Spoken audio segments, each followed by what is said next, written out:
Yeah, so ketamine actually works in three mechanisms in a macro level, right? So there's a biological aspect of it, which I touched upon, right? It acts on glutamate receptors, it releases BDNF, and you have this beautiful, so interesting thing about it, like there's been a study that found that in even one session of ketamine alone, like it can restore the spinal density of a neuron almost completely in just one session, right? So there's a huge biological effect there.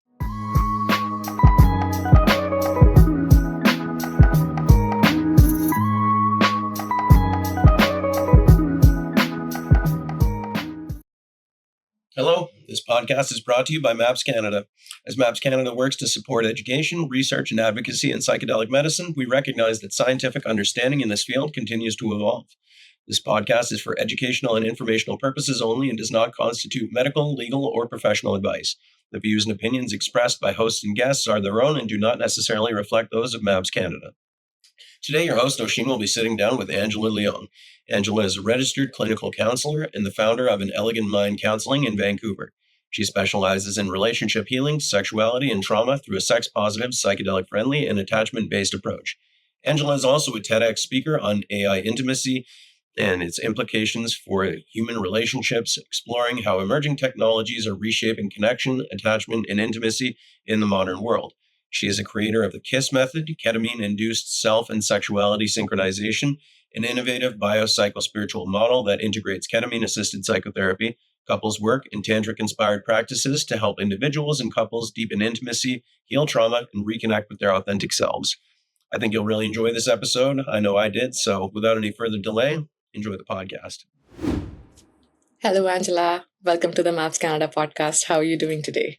Good, Osheen. Thank you so much for having me. I'm really excited to get into all the things today. Looking forward to your questions. Yeah, me too. I'm really excited about this topic because our February theme is Connection and Wellbeing.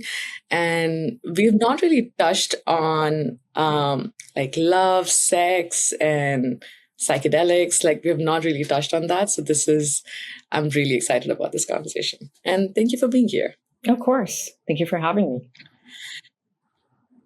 Yeah.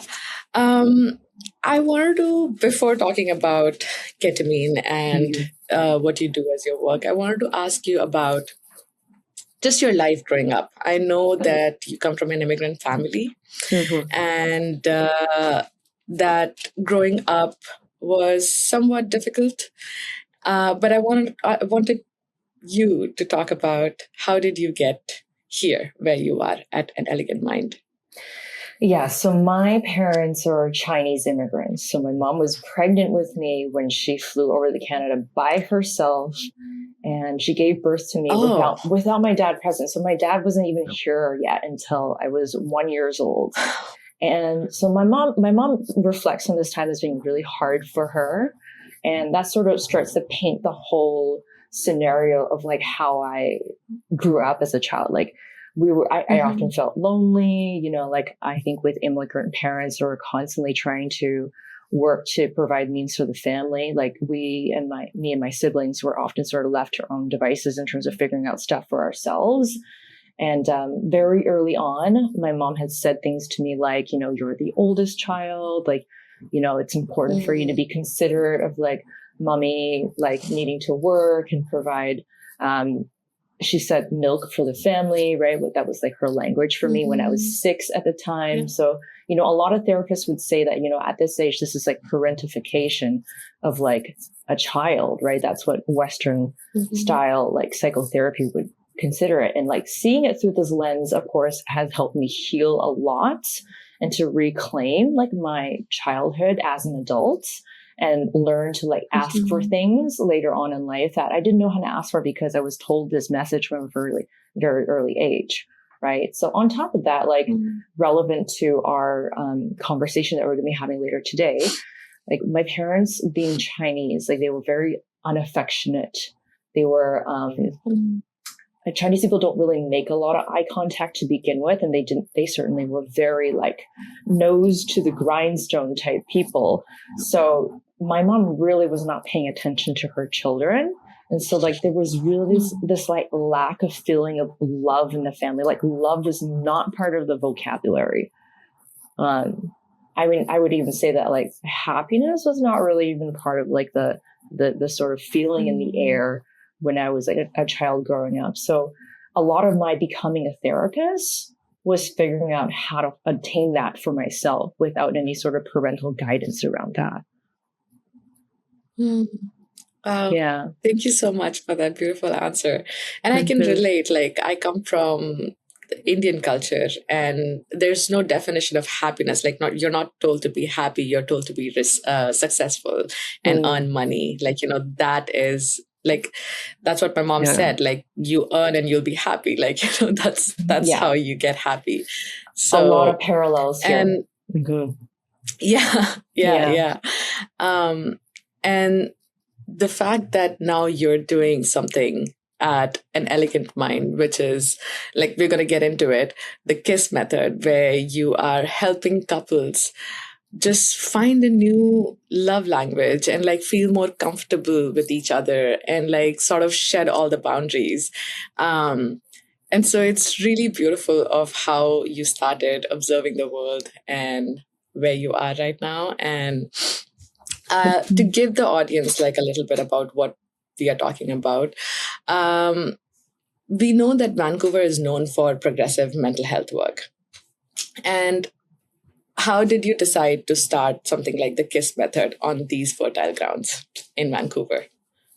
So that's a very long story. So let me begin by like describing. I mean, your audience might know already, right? Vancouver is an incredible psychedelic mecca, right? Yeah. And there's psilocybin dispensaries like everywhere downtown and uptown, like East Vancouver. You know, I see them everywhere, right? And so people have this idea that like psychedelics are legal, right? And they often ask about psychedelics, right? Whether that's part of the practice or not, right? And so initially my answer was no, this is an illegal controlled substance in Canada. Like we don't do psilocybin therapy. I'm not going to sit with you and that sort of thing, right? But I would say to people initially that like, I can help you integrate challenging experiences, right? Because integration is really important, right? Like people still ask me like, should I do ketamine therapy or should I do therapy? I mean, like, well, you kind of need both, right? It's kind of like, should I just eat protein or should I just eat carbohydrates? You need both to synergize, right? You need both to support each other, right? It's kind of like having just the meat without the potatoes to really help, as you know, like carbohydrates help us synthesize protein, right? And so therapy helps us not only metabolize the experience of psychedelics, but it also helps us develop the tools as to like how to deal with relationships, like life decisions going forward, like helping us like not only like make sense of the insights, but also like take the next steps in life towards like, the direction that the psychedelic is asking to go in without being explosive about it, right? You don't want to like quit your job, break up with your boyfriend all at the same time. And, you don't want to walk yourself into this really like, rash decision kind of situation following a psychedelic, right? So that was initially what I was doing prior to the pandemic, right? So I was doing psychedelic integration. I got trained by this company out in Montreal that contracted Elizabeth Nielsen and Ingmar Gorman, two researchers in ayahuasca. And so they came from New York to train a group of clinicians and doctors at McGill University. I think the company was called Mind Bloom. Joe Flanders and Andrew Rose were co-creating that. And I'm still really good friends with Andrew Rose today. So, and it was like on the news as like the first psychedelic integration training for healthcare professionals. This is before the pandemic, right? So, and it was pretty, I put it on my website and it was pretty quiet initially, but during the pandemic, people started asking about that more and more because people were at home, they're a bit bored and they're like, oh, maybe I should try a psychedelic, right? And and I have to say, like I'm not gonna, I have to tell people I'm not gonna sit with you over Zoom. That's just like not legal, right? That puts me into way too much of a liability. But here's how you can keep yourself safe. here's how to choose a good sitter. Right. And I'll be there on the other side if you need to integrate a really big experience, right? So, and then things started changing in the psychedelic world. So what happened first, I think, was Spravato. Johnson & Johnson patented Spravato in 2019. So at that time, ketamine started emerging as a mental health psychedelic or mental health medicine initially, right? Yeah. And then around that time, Field Trip Health also opened a bunch of psychedelic clinics and started offering ketamine as a psychedelic, right? So I think these two things people were just starting to like maybe understand that, ketamine is like a medicine for mental or for depression, right? So initially I just started bringing, so Field Trip Health had a really good partnership, or like a co-op program, they called it, where you could bring in your clients to receive ketamine-assisted therapy. Right. So you were the therapist that would be sitting with your client there, and they would have the nursing team that would come and do the injection and do the medical stuff with the patient, right?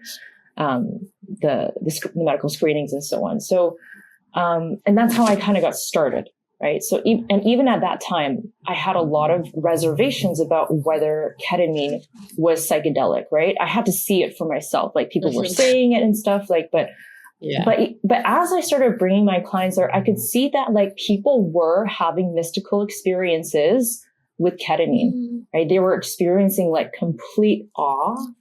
I still remember my very first client, right? So he was suicidal. So we gave him 0.75 milligrams per kilogram to start, because he started a little bit higher with someone who's feeling suicidal, right? And he was just in a really tough spot at that time. He had gone through a couple accidents and like had some injuries and like, a lot of life changes. That partner had left him. And I still remember like when he emerged from his ketamine experience, like the first dose, like a single tear just like fell down through his eyes on his face. And like, I could see that he was in this state of awe, like something had really shifted for him, very similar to what you would observe with psilocybin therapy when people have their psilocybin experiences or other psychedelic experiences, right? And, he described very similar things that you would sort of experience with psilocybin, like a bit of like visuals and colors and shapes and like a little bit of an ineffability of like what happened and a sense of timelessness, right? And so, and other clients have even experienced a sense of profound love, right? And gratitude, right? So I start with each client that I brought there, I started to become more convinced that this is a psychedelic. This is what we define as a psychedelic. It acts on a default mode network. So it silences that inner narrator voice, right? It releases BDNF, brain-derived neurotrophic factor, which supports the neurogenesis. Psilocybin does the same thing, right? The only difference is that it acts on the glutamate receptors instead of serotonin receptors. It doesn't act on the 5-HT2A. I'm sorry, I'm fumbling this, but the 5-HT2PA receptor, which is considered the psychedelic receptor. But the other constituents are there, right?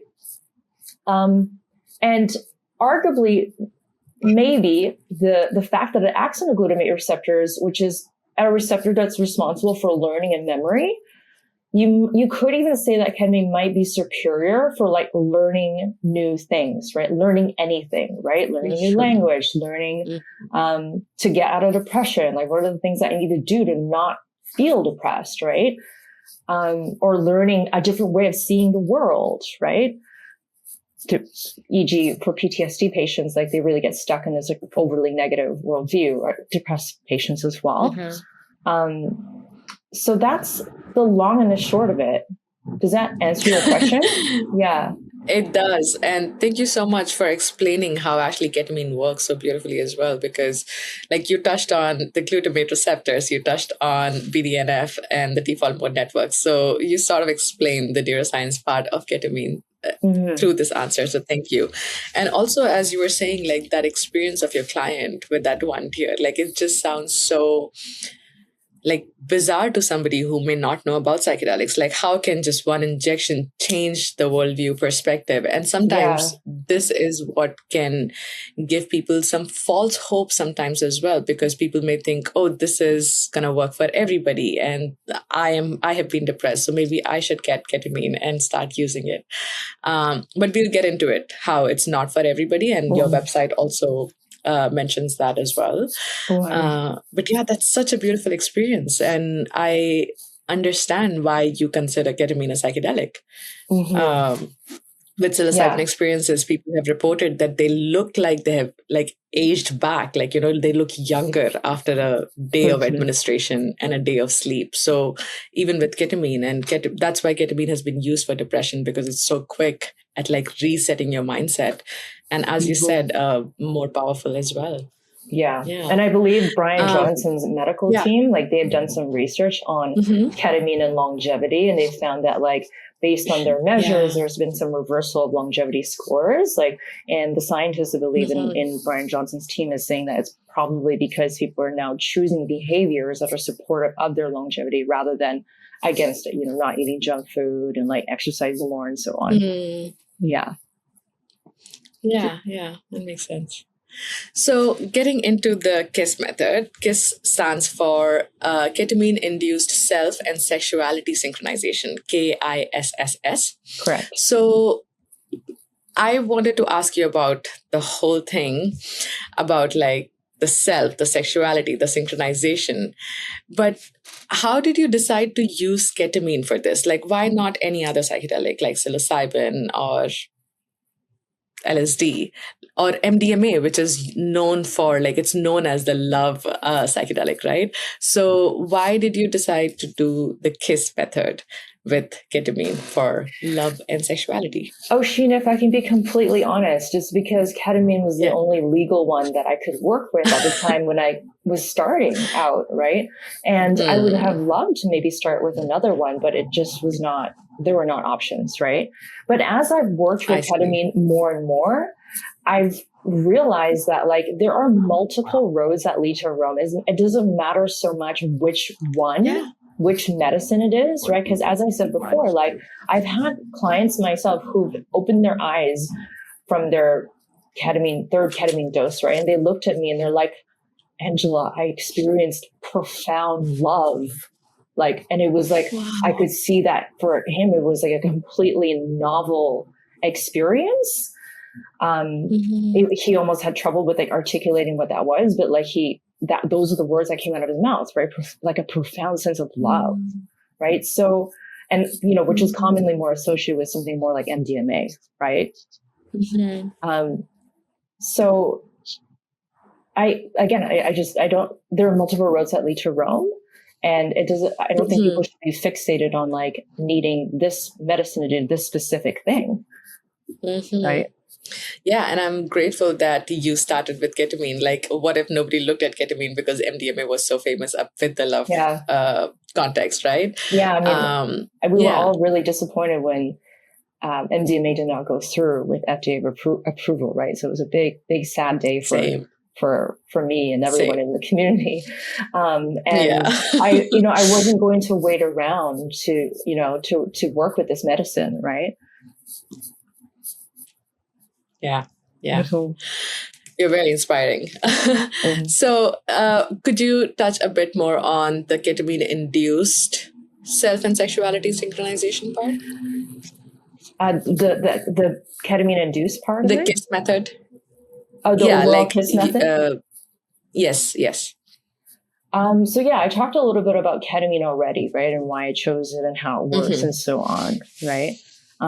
I could talk a bit more about the self and sexuality synchronization part if you want that next, right? So how I work with folks is that I believe there's like layers in which you have to work with people, right? There's a there's a bottom level, and then you move up to like higher and higher levels, just like Maslow's hierarchy of needs, right? So, and it's very much informed by like what I've observed in my own life and what I've observed in clients, right? You first need to understand yourself, develop self-awareness. That's the first self, first S, the self, right? And beyond self-awareness, because awareness is not enough, right? You need to heal, like really heal from your trauma, and have a good understanding of like your authentic self, right? So the authentic self is captured by Maslow's self-actualization hierarchy. Like it's near the top. Like later on, he added transcendence as like the very top. I mean, the way that I healed myself and the way that I've received healing from therapists was that like I somehow through blasting through trauma was able to get to this authenticity of who I was like before the trauma started, right? And I know it sounds a bit mystical and woo-woo, right? And you really have to trust the process that like on the other side of your trauma is like you get to experience like the true self, the self before you got impacted by whatever terrible, horrible things happened to you, right? And your authentic self is curious, it's connected, it's creative. And everyone has this part of them inside. And you just have to believe that like it's there, even though you can't feel it or see it.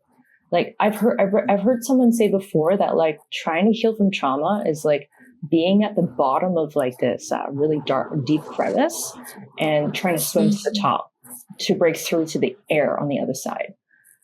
And I do think trauma healing is like that. It requires a lot of grit and resilience to like, first of all, be able to like go into your most painful parts, painful memories long enough so that you can make sense of what happened and get out to the other side. So I believe a lot of people get stuck on this part of their healing because it's really scary and really painful to look at their trauma memories. Right. But sometimes like, you know, you don't need to heal from all your trauma because you have a really supportive partner that's quite patient with you. Right. But more often than not, like your partner has their own stuff and you need to be like resourceful using good communication skills, really know yourself and your values, like to, be able to be in a relationship, healthy relationship, right? You need to have like healed yourself to some fair degree, right? You can't be totally dysregulated all the time and expect to be in a relationship, right? So that's why there's like levels of this healing, right? So the sexuality part,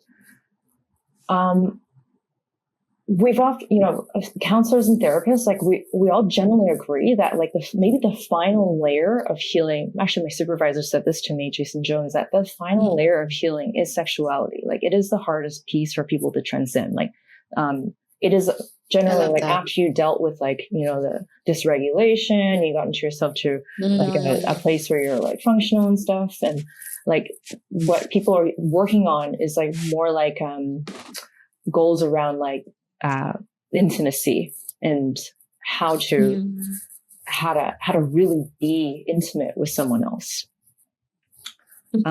So that's the next piece around sexuality. Like, how do I get in touch with that sexual aspect of me in a way that's not full of shame and like I haven't hidden parts of myself away from my partner.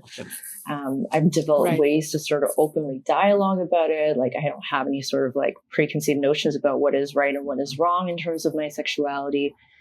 And that's a big part of what we do in An Elegant Mind is like giving space for people to have these conversations about sex, sexuality, giving them some tools in terms of how to talk about it, modeling it to them that like it's okay to talk about sex. Like everybody finds it a bit like funny or uncomfortable to talk about sex. Right? Like, you know, and it's because like there's a lot of cases where we haven't learned how to freely talk about it. Yeah. I mean, the place that, sorry, go ahead. Yeah, no, go ahead. Yeah. I was just saying the place where I come from, there's no sex education, and I can see so many of like Indians and like other people who don't have any sort of sex education are here. And then your website also mentions that the first experience, the first sexual experience, or the first intimate experience that we have in our childhood, or something that we see, sort of fixes our baseline. And after that, whatever comes is sort of like starts there.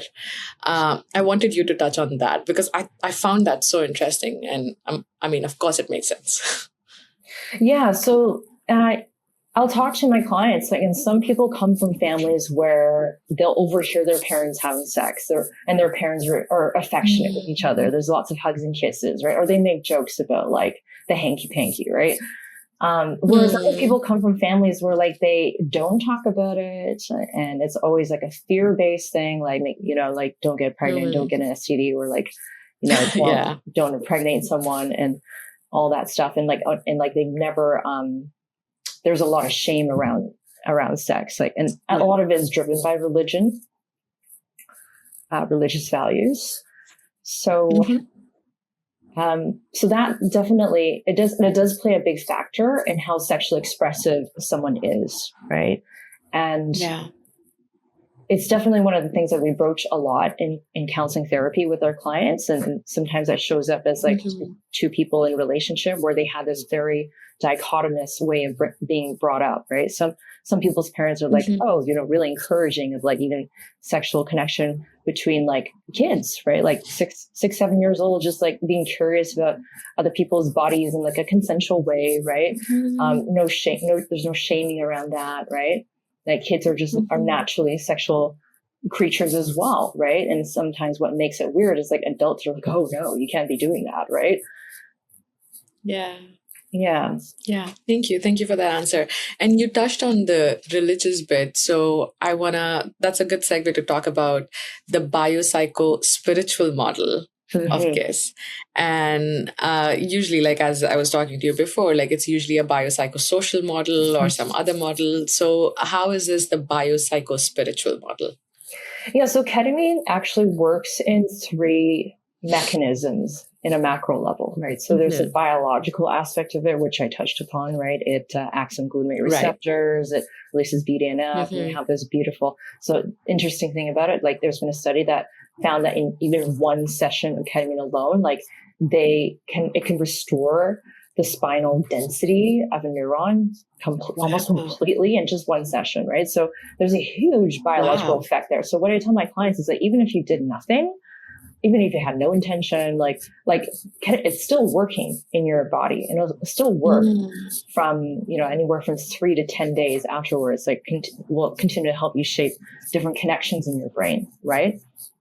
So that's a biological aspect of it. The psychological aspect of it is that ketamine in lower doses is psycholytic, particularly in lower doses, right? So that means like people are still able to have a conversation with their clinician as they're undergoing the psychedelic, right? It also suggests that like it brings up repressed memories and things that you've had stored away for a long time. They're out of reach for you to kind of look at, right? So there's a narrative process that emerges with ketamine.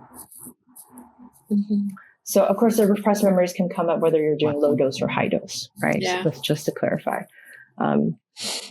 And I guess you could say that there's something mystical about that because we actually don't really know how the subconscious works, right? But the spiritual aspect of it is that, like, yes, ketamine, like other psychedelics, if you were to give them a mystical experiences questionnaire, they would completely fit that bill of like what we define as a mystical experience, right? Insights that feel like they're coming from a sense of intuition, a sense of awe, a sense of like connection with everything.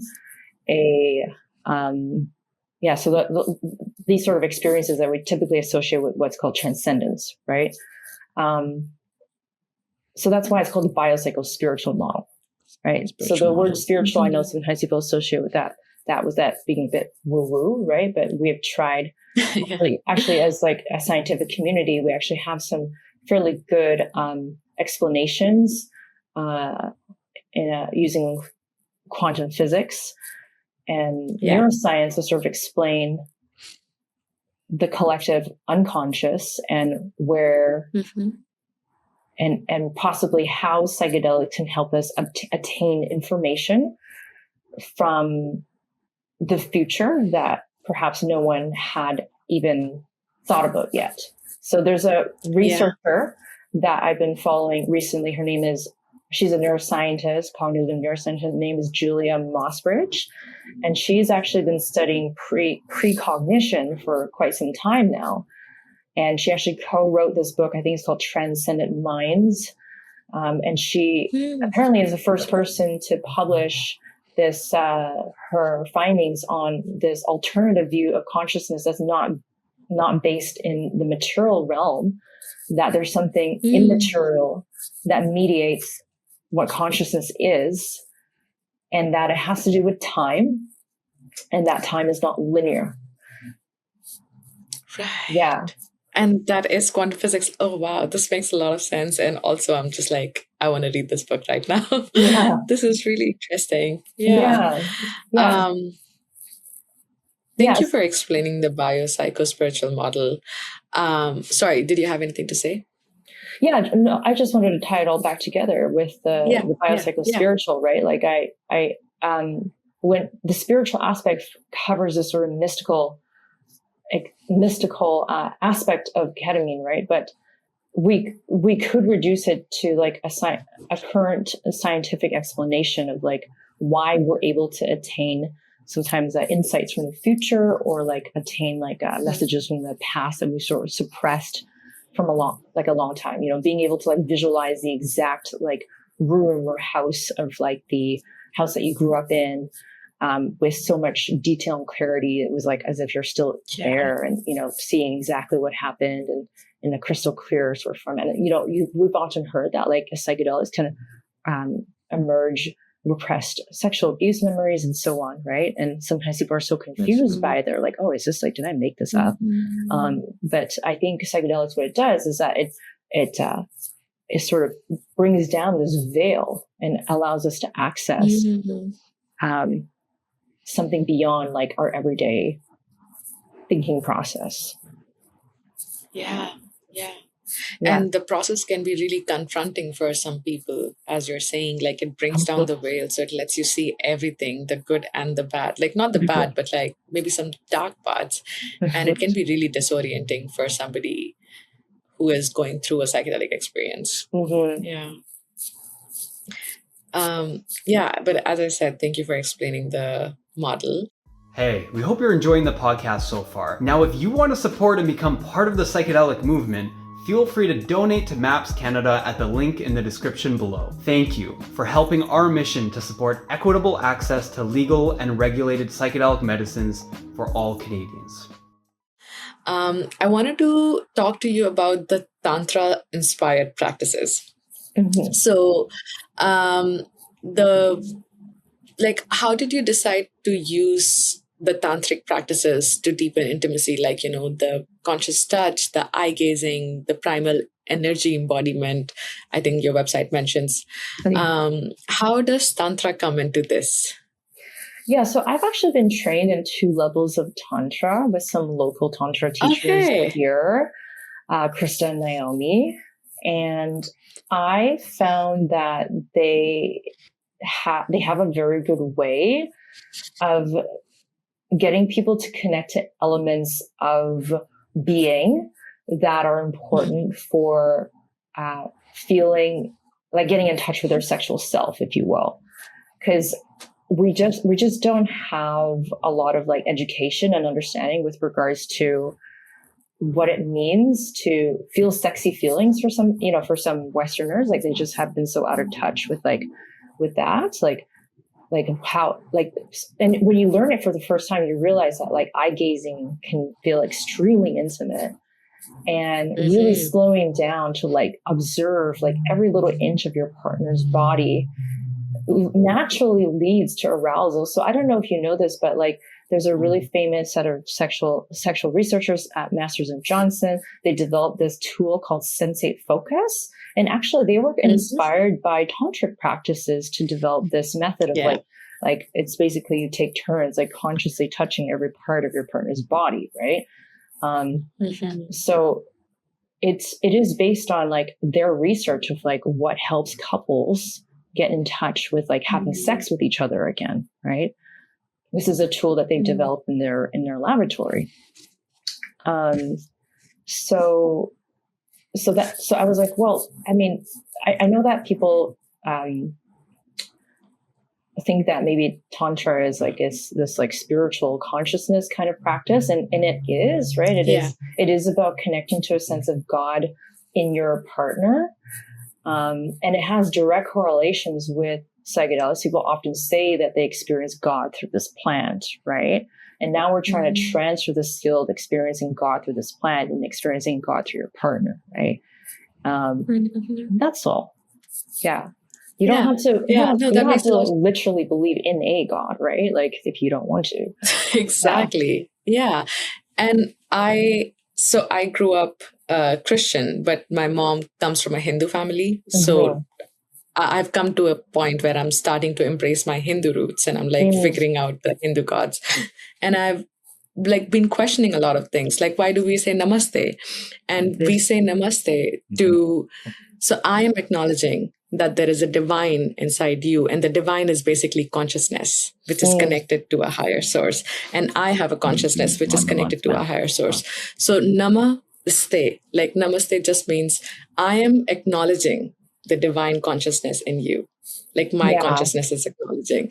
Yeah. And like, it's so beautiful about how consciousness is described in the Vedas. And like when you were describing like Tantra, it's been like if you go to India, there's Khajuraho temples where, Kama Sutra comes from. So like you see like all the statues in sexual poses and just like free. Yeah. And now after colonization, everything was like super stigmatized and Tantra was sort of wiped away.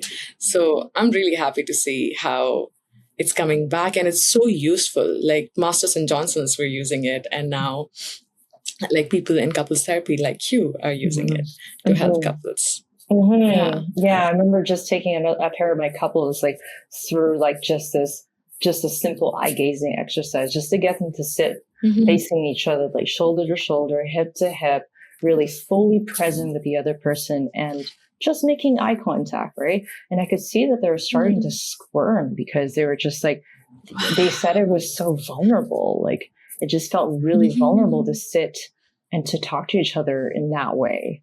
So, I think in Western society, we're really missing some aspect of knowing how to be intimate with each other. Yeah. Thank you. Talking about intimacy, like how is ketamine-assisted? Like, I guess I want you to walk the audience through the whole process of like if somebody comes in to An Elegant Mind, what is the pre-psychedelic integration process like, and what is the post-psychedelic process? I just want you to run the audience through the whole the process. Okay, so typically how it goes is that I ask the person, are you looking for psychedelic assisted therapy? Are you looking for like to start a new relationship with a therapist where psychedelics is part of the treatment plan, right? Like which one is it? Like, and I'm happy to meet people where they're at, right? If they want to do that, if they want the psychedelic to do most of the heavy lifting, working some insights, and then maybe talk about some of the insights afterwards, like that's fine, right? But like some people, what they really need is like to have a really grounded relationship with the therapist and maybe work through some of their trauma using some grounding strategies first. Maybe even some people they want to try EMDR first to see how much is going to come out through EMDR before they say, okay, I'm really stuck. I need to take the next step here, right? Like, because people can get pretty far and then they get stuck. Maybe they dissociate or like there's a part of their childhood that is really blocked and they can't see it.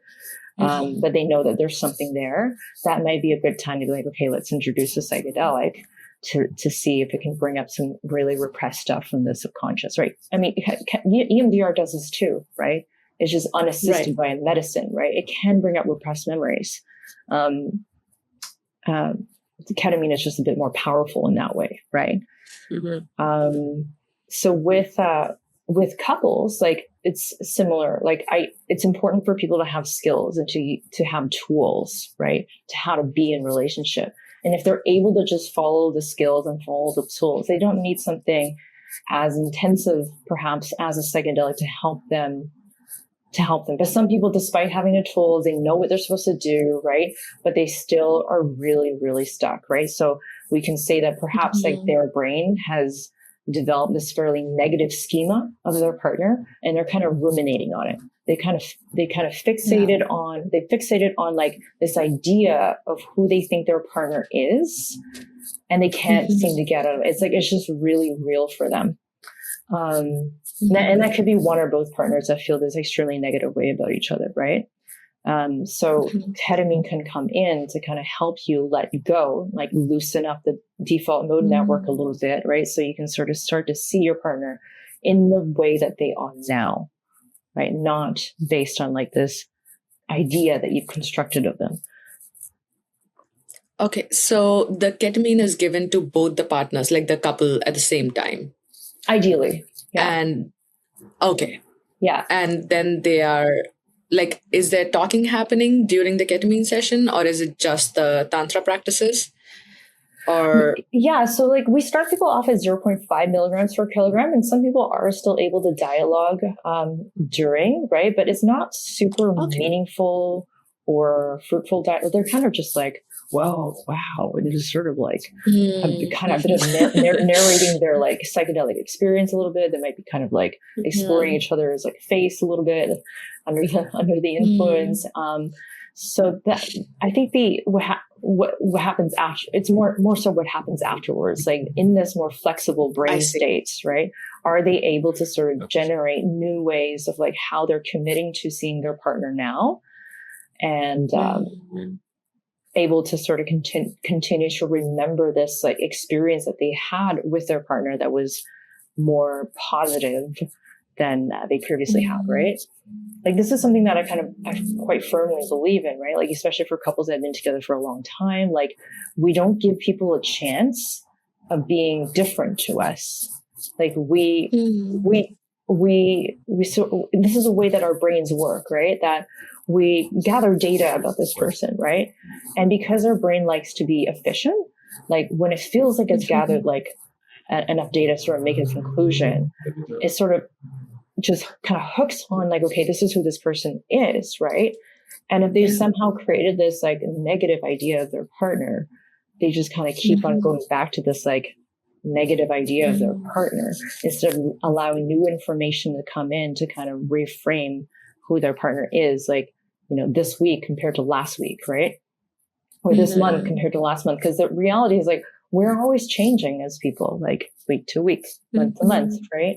And we don't always do the best job with keeping up with that. It's a common cognitive bias that every human has. And it's what the brain does to save energy. Because if we're constantly updating our belief systems about everything all the time, like it just wouldn't be functional, right? Yeah, that makes a lot of sense. And when similar things happen, you say, see, this is why I have the negative bias towards you. Like this and when the positive things happen, they sort of fizzle down, but the negative things become big. Yeah, exactly. That makes a lot of sense. I want to switch gears a little bit and ask you about some ethical questions regarding ketamine. So ketamine is one of those psychedelics like MDMA, which can have a risk of abuse. And we also know that with longitudinal studies that ketamine doesn't last so long in our system, or like the effect of ketamine also doesn't last for so long unless there's like proper therapy done and integration done. So who would you say this kind of therapy is not for? I would say anyone who, of course, has recreational access to ketamine and has a risk of pursuing that. So I wouldn't address a ketamine addiction with more ketamine. I know there's been some research that is addressing other sorts of addiction, like heroin addictions with ketamine. Right. So, I think that's the biggest piece around the addiction thing. Like if people are consciously, because what I've been trained on is that ketamine is like a bit of a shapeshifter. You can use it to just dissociate from stuff, or you can use it as a medicine. So it's really important for the client or the patient to be really clear with themselves as to like what they're using the ketamine for, right? And unfortunately, like as a clinician, like as much as we try to provide the prep and the integration, we try to educate them on like how to make use of it. Like I can't control their minds, right? Yeah. Makes sense. Does that make sense? Yeah. I can't control what they're actually using it for when they're under the influence of ketamine, right? Are you, because I've had clients that are really using it to actively reprocess a traumatic incident, right? So that's someone that's using it with a really well thought out intention, right? And often, like the first time you use it, you're like, okay, I just want to see how I'm going to react to it. I'm just going to allow the medicine to just show me what it's about. That's fine, right? So I always tell people like try to give it like 2 chances. Right. The first to get an idea and the second to actually dive deep. Yeah, that makes sense. Who would you say, like, can ketamine be risky for a person, like health-wise, to take? Or is there this particular kind of person who should never, ever take ketamine? Yeah, of course, like people with schizophrenia diagnoses, a lot of caution. I know there's been a research study that has looked at depression with psychosis as being appropriate with being used with ketamine treatment. So that actually might be fine. There's even some research that's suggesting that it can treat depression in bipolar, but I would just be cautious if someone might be in a manic episode. And mostly because it might be harder to form a relationship, like a really deep therapeutic bond when someone is in that stage, like, I don't know, maybe a really talented clinician can, right? But I personally proceed with a lot of caution there. So of course, and then the only other big red flag is like if someone has really high blood pressure. I actually had to decline someone who had really scary, or he was at 190. So like our cutoff is at 160, right? So a healthy blood pressure is 120 over 80. So like, if you're 130, it's fine. The ketamine will raise your blood pressure by about 10 units. That's just the way that the medicine works. So we just kind of like to proceed with caution. We don't want anyone with like possible like high blood pressure or hypertension to be using that. Yeah. Right. Of course, like, some people are allergic to ketamine. If you're pregnant also, it's like not okay. Yeah. Yeah, if you're pregnant, you shouldn't be doing any psychedelics, I think. but otherwise, like the ketamine is incredibly versatile. Like the reason why mental health has favored it so much is that because it doesn't interact with any of the typical like SSRIs, SNRIs, where people can be on like a plethora of different like mental health medications, and like it's still okay for them to receive ketamine. They still stay. Okay, so you're saying if somebody is on antidepressants or anxiolytics or any other medication, like usually for psilocybin or any other psychedelic assisted therapy, they're asked to wean off the medication. So are you saying for ketamine, you don't need to? Exactly. Yes. And it's because SSRIs, SNRIs, they act on the serotonin receptor. And because psilocybin, MDMA, they're serotonergic, we don't want to potentially put someone into serotonin syndrome, which is potentially lethal and fatal. Yeah. Right. So with ketamine, because it acts on the glutamate receptor, it's actually safe with almost all mental health medications. Right. And if it's not, there's some that are not, like a few that are not, like we just ask that clients or the nurse just ask them to hold it for that day. and they can sort of resume the next day sort of thing.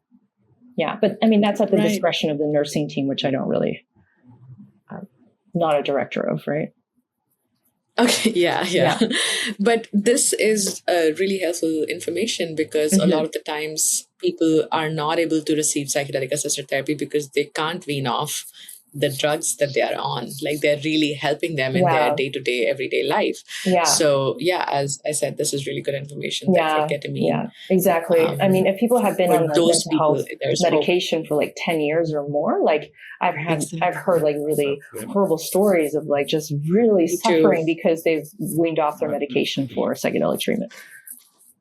Yeah. Which can be really traumatic by itself. Like imagine a week, like a whole month without your medication to finally wait for a medication. And that can influence how you get into a psychedelic journey as well. Like your mindset can be really terrible after that month. And then when you go into the journey, you can have a bad trip and it can have consequences. So yeah, totally. I've even heard some people say like, don't hold if you normally drink like 2 cups of coffee, like don't not drink your coffee because then you're going to be in caffeine withdrawal and that could potentially affect your psychedelic experience, right? Yeah. Everything matters. Like, and touching on caffeine, I also want to touch on like different hormones and how for female bodies and for male bodies and for other bodies, like how psychedelics are different. And I think MAPS USA is finally doing a study on female hormones and how that interacts with, I think, psilocybin. So I'm really excited about that.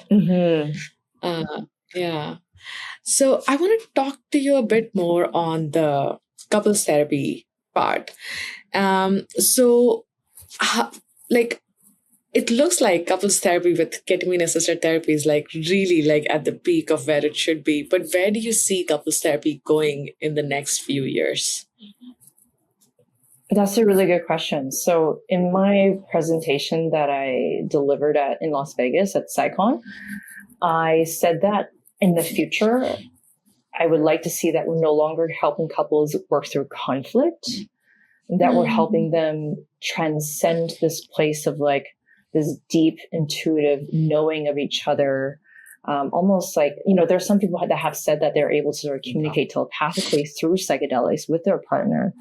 And it's about like, I would like to get people to this place of like transcendence with their partner rather than just dealing with problems, right? How can I, again, like what tantric texts teach us, like, how can I learn to see God in my partner? How can I learn to like honor my partner and be devoted to my partner in a way where I don't feel like I'm losing myself, right?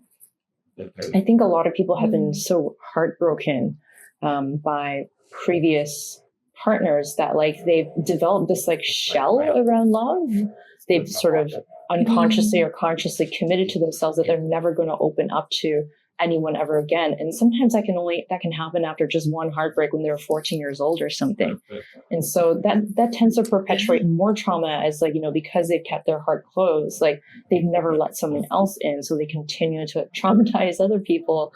So I think that's why it's so rare actually to see 2 couples in complete union with each other, that in a way where it's like their hearts are open, they're gracious and generous with each other. They assume the best of each other. Like, and so I'd like to be able to get to a place where that's where couples work is, right? That we're not just sort of like accepting and managing, and that we're in this place of like finding love again, right? Like rediscovering what love is like, and it starts with loving yourself, as cheesy as it sounds, right? The self is the first, but I also absolutely love this answer because you're not just touching on like, if somebody's on a verge of divorce, like come to get therapy and now you're all fixed and then go back. You're talking about like enhancing the love. Exactly. And not a lot of people see therapy as that. People see that, if we don't have big problems, we don't have to go to therapy. And yeah, I like that view of future where you just go to therapy to enhance your love. And what do you hope the KISS method ultimately changes between intimacy and healing? Like you touched a lot on trust and like really seeing and telepathically speaking with each other. But when somebody has gone through severe trauma in their childhood, abuse, high ACE score, for them to be open to, let's say, a partner who has had a no ACE score and a good childhood, it can be really difficult. And they can try and try and try, but opening up can be really difficult. So what would you say with ketamine? Like if one person has no trauma and only one person has trauma, like how does that work out? Because I guess my question is more focused on like, will this person have secondhand trauma if they deal with this in connection with the other person who has trauma? Because I learned about this through, actually, we have Anne Wagner on this month as well. And we are talking about couples therapy with MDMA. And she talks about secondary trauma a lot and how the other person, the partner of the PTSD person, gets secondary trauma and can have really bad mental health from that as well. Yeah, I've definitely seen it. Yeah, it's a thing. In principle, someone who's securely attached and has a lot of like resilience themselves, they can do a pretty decent job of holding steady to an extent, like for their more, the more anxious, more traumatized partner, right? But yes, even the sort of securely attached, like sort of quite resilient person, they get fatigued as well, right? And they come into therapy just sort of like to just unload some of their like fatigueness onto me, even though like, I see them as a couple, like I'm probably seeing the more traumatized partner a lot more because I'm trying to help them work through their trauma through EMDR, psychedelics or whatnot, right? But the person that's trying to hold steady, like they also experience a kind of like almost a compassion fatigue, a type of compassion fatigue, if you will, right?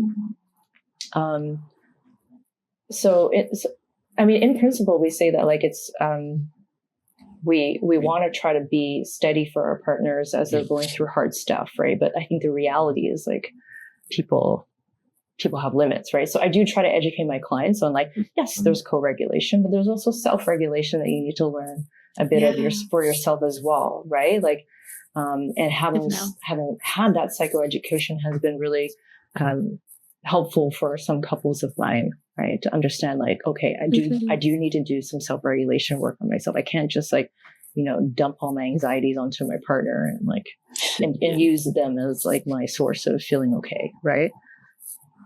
Yeah. I love how the topic keeps coming back to the self, even though we are talking about couples, even though we may be talking about a community, but it's always about the self. Like, how do we heal ourselves in order to be healed with other people? And that is why in the KISS method, the first S stands for self. So exactly. Yeah, that's really interesting. I want to switch gears again, and I want to ask you about your TED Talk. So I watched your TED Talk. It happened in West Vancouver about AI companionship. I thought it's so interesting, and we will link it here for people to watch it. But I wanted to ask you about how AI use and just AI, people getting information from AI, is influencing the whole psychedelic renaissance right now. The psychedelic renaissance specifically. Yeah, I think with AI, it's definitely because it has such a super high processing power in the sense that like it sifts through data way faster than human beings can. Like even for myself, I've been able to like draw some connections between different personality types and how they might respond to psychedelics differently, right? So, for example, like someone who is very conscientious, being highly conscientious and taking a psychedelic, that's a double-edged sword, right?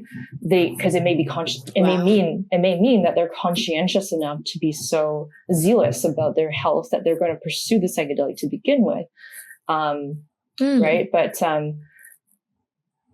it also might mean that like they might not be as open to new information, right? So they might receive something really especially if their like openness to new experiences score is like a bit low to begin with, like they may receive some sort of strange, like, symbol, and they don't really make use of the symbol because they're not the type of person to do that, right?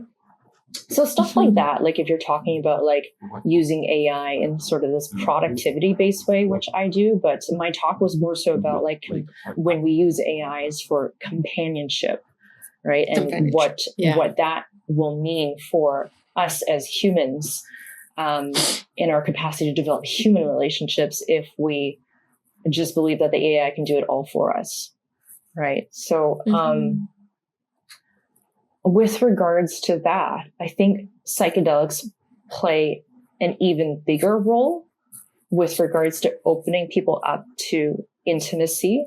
So maybe it'll be best if I just share some personal anecdote with regards to like my own journey with psychedelics, right? So as I said, I came from like a very unintimate, unaffectionate, unloving Chinese family, right? Like no one asked me how my day was. No one asked me like what my, highs and lows were, and like, how my, like what was going on through your mind, right? Like what my preferences were, nothing, right? Like, so I would say I didn't learn intimacy in my family, right? And people often ask me like, how did you become this way, Angela? Like, you're so loving, like you're so, like you're so not afraid to be close with others, and yada yada, right? Like you're so affectionate, right? Like and I would credit it to psychedelics, right? Initially, like my experiences with ayahuasca were quite visionary and quite futurist, I would say, right? Quite like this, like developing this connection with God, if you will. But that was just the beginning, right? Like I knew ayahuasca had asked me to go on a very deep path of finding what it means to be connected to the divine. And I'm still working through it in a very scientific way, right? Trying to understand like what's the science that supports it, right? But as I kind of continued in my journey with psychedelics, like later on, I found this like profound sense of like self-compassion that I've probably never felt before. And then I felt this sense of gratitude. I felt this profound sense of gratitude for my family for having brought me to this more open place like Vancouver, where it's such a psychedelic mecca that I could have the kind of experiences that I could be having, right? That I wouldn't be having if like I was born in China, for example, right?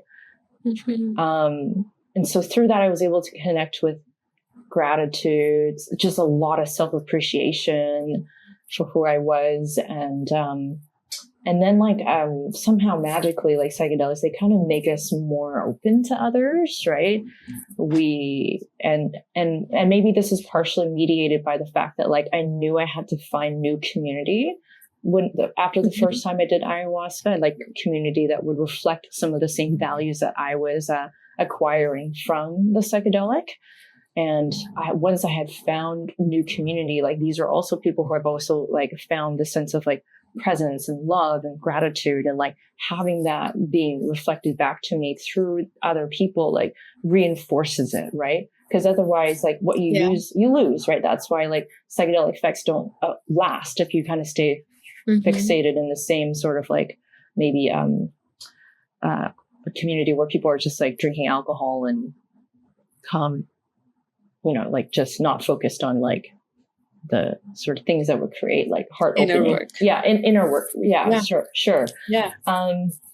So as I kind of continued to evolve in community, like I developed more and more of this capacity to be intimate, because I also met people who are also like very open in their capacity to be intimate with others, because they've also experienced psychedelics, right? So it became reinforced. It became my new sense of like family, of how I wanted to identify and belong, right? In therapy, we often say chosen family, right? And I think it's really important that you're cultivating like what, how you want to be reflected back, how you want to reflect out to the world, how you want the world to be reflected back into you. So I think this ties into like the AI companionship. Like, it's not, there isn't this bi-directional reflection that's happening as I talk about in my talk, right? Like, it's one-sided, right? Like, you're inputting something, they're sycophantically sort of like agreeing or whatever to make you feel better. And like, it's not like a real sentient being. Like, I think some more younger or vulnerable people believe that there is a consciousness there, but there isn't, right? Like, not in the way that we sort of understand what consciousness is. Anyways, like, consciousness is very, very much like a biological experience, like an interaction between biology, right? And of course, like, matter in the universe, right?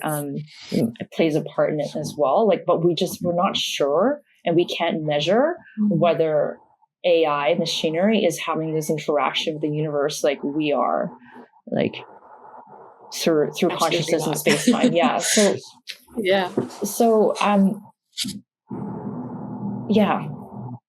So hopefully that answers your question. There. It does. Yeah. It does. And I like how you expanded on that with your own life. And thank you for sharing your ayahuasca experience and your other experiences. It's right now AI is being seen as, we live in this individualistic culture, and like, if somebody's going to be mean to me, I'm not going to talk to them anymore, and that's it. We're going to break the friendship. And then we do that with every single person in our life, and then we go back into our home, which is, we are lonely, and then it's AI, because everybody needs human connection. I used to work in adult development lab, and I was basically helping with research on how social connection, any kind of social connection, be it saying hello to your neighbor or talking to somebody in a bus, how that changes your blood glucose, your like your cholesterol and your good protein and bad protein, like all of those things, as well as your well-being and your mental health. So, and it's such a important topic to talk about right now as well, as you said, because everybody's sort of going towards AI and believing it more and more. And recent studies have been coming out saying some AI told people to go and kill themselves. And some were like, the AI was keeping the person engaged in a conversation, like would not let them leave. So it's really scary how much power AI has right now. Yeah. So that's the debate in tech, is that like mostly like we're very concerned about this alignment issue. And what alignment means in this case is that like, we're not sure if AI has an understanding of like the goals and the moral codes and the ethics of what it means to be human. Like, they've never been human, right? They don't have children, they don't have ancestors, they don't give birth, they don't have death, right? So how could they really understand these things, right? How could they really empathize with us, right? Like, the humans empathize with other humans because we are, we all experience death, loss, children, grandparents, right? And so we can resonate, right?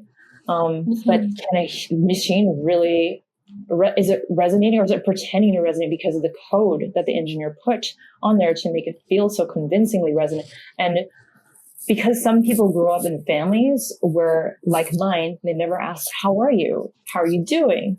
Like, sometimes having a machine reflect that back to us, like, is deeply healing, which I'm not going to take away that experience from someone, right? But, some other researchers, PhDs in the space have also talked about this too, that like, the ethical way of going about these AI companions is like, if they're actually training us for real human interactions, like actually encouraging us to go seek real human interactions. But right now, it doesn't look like the best interest of these tech companies are to keep people, to eventually encourage them off the app. They're not that ethical, right? They're incentivizing people to stay on the app, right? As long as possible, to keep subscribed as long as possible, so that they continue to like make continuous dollars on this subscription, right? And to the point about the suicidality, it's like, yes, clearly, the AI did not understand, right? It did not have those guardrails up that like suicide is bad. Like we don't accept that in society, right? Like that's not, it's a very deep problem, right? Mm-hmm. Yeah. And as you're saying about the consciousness, like if somebody has a good not good consciousness, but consciousness, and they are like nice towards you, they'll never tell you to go and take your own life. And as you're saying, AI is being produced to regurgitate the code, and it can be very misleading, especially if people rely on it so much for every other information. And I'm sure right now people are relying on it for information about psychedelics, and if they can do ketamine or ayahuasca or LSD or psilocybin, and who knows what information AI is giving them. And also like how culturally inappropriate AI is, and how sexist it is, and how racist AI is.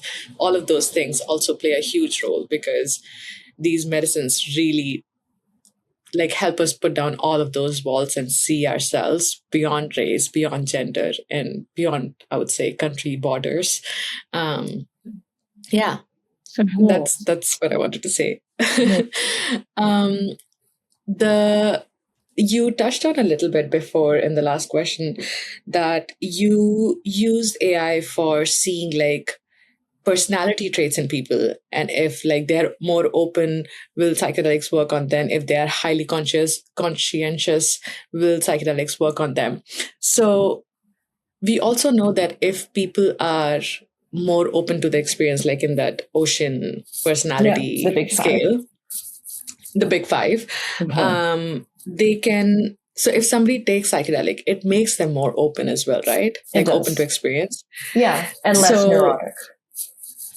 And less neurotic. Yeah. And so would you say if a person is not open to experience, they may be resisting the experience, which may or may not help them? Like, I guess I just want to know if the person is already like low on openness to experience, and if they go into a psychedelic journey, like what happens? Yeah, so what I was referring to is like actually that like it's the conscientiousness score that doesn't really change as much, right? At least it hasn't been proven in the research that conscientiousness changes that much.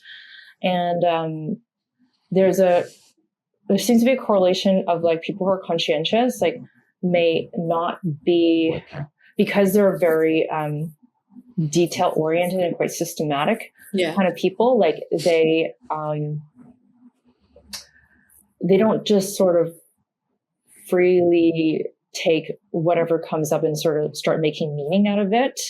They're not, there are some people who will, take a symbol and like, it's like even just like the color purple and just sort of like connecting it to like all the other purple things in their life and start to make meaning out of it. Right. But like people who are highly conscientious, like tend to stick to like the systems that they already understand and know.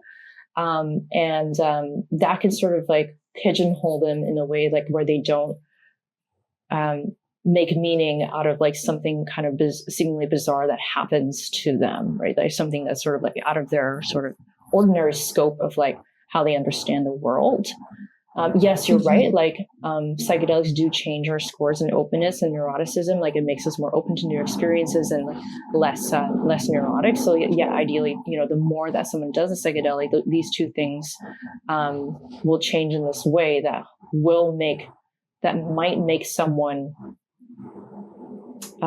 more willing to take on new and different information, if you will. Yeah. Yeah, no, thank you. Thank you for that answer. That makes a lot of sense. And it's interesting that conscientious score, like it doesn't change. Is this only for ketamine or is this for other psychedelics as well? This was generally looking at all psychedelics. So I think the research is actually more so looking, if I'm not mistaken, probably looking at more like psilocybin research. I see. Yeah. Okay. Thank you for that. I think I've asked you all of my questions, but there's one question that I ask all my guests, and that is there any question that I have not asked you that you wanted to be asked, or is there any topic that you want to talk about before we end the podcast? Well, one thing I was thinking about is like, what does the new era of psychedelic assisted psychotherapy work and a new era of clinicians, mental health clinicians, particularly maybe counseling psychologists, like what they should, it looks like in the future.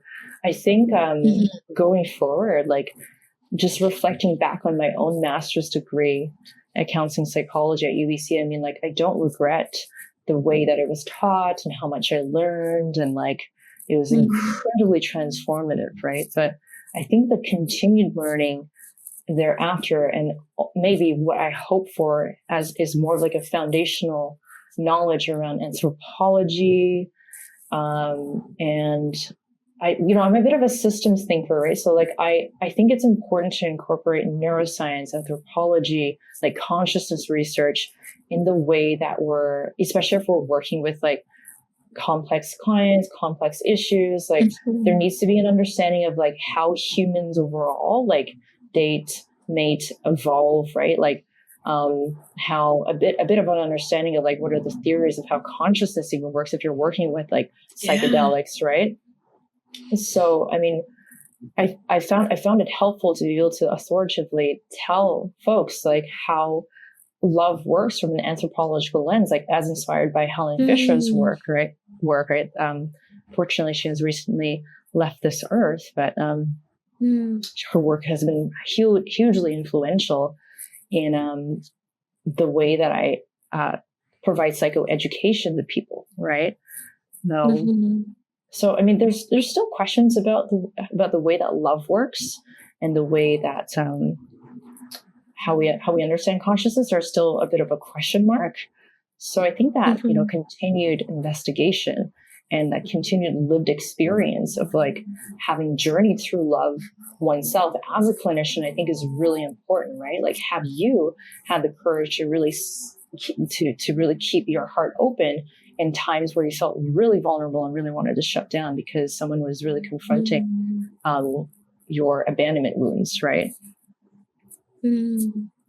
Yeah, that's really beautiful. I love how you're trying to connect it with the sort of the start of human civilization, and how love started. And thank you for that answer. Well, Angela, thank you so much for being at the MAPS Canada podcast. I feel like I would like to have another conversation with you. So maybe we can record another podcast later. Yeah, because I still have some more questions, which are a little different from the ones that I asked you today. Yeah. So thank you again, and have a wonderful day. Yeah, you have great and thoughtful questions, Osheen. I'm really looking forward to part 2. Like you see, you really put a lot of effort into like investigating what are the best questions to ask, and I really appreciate you. Thank you.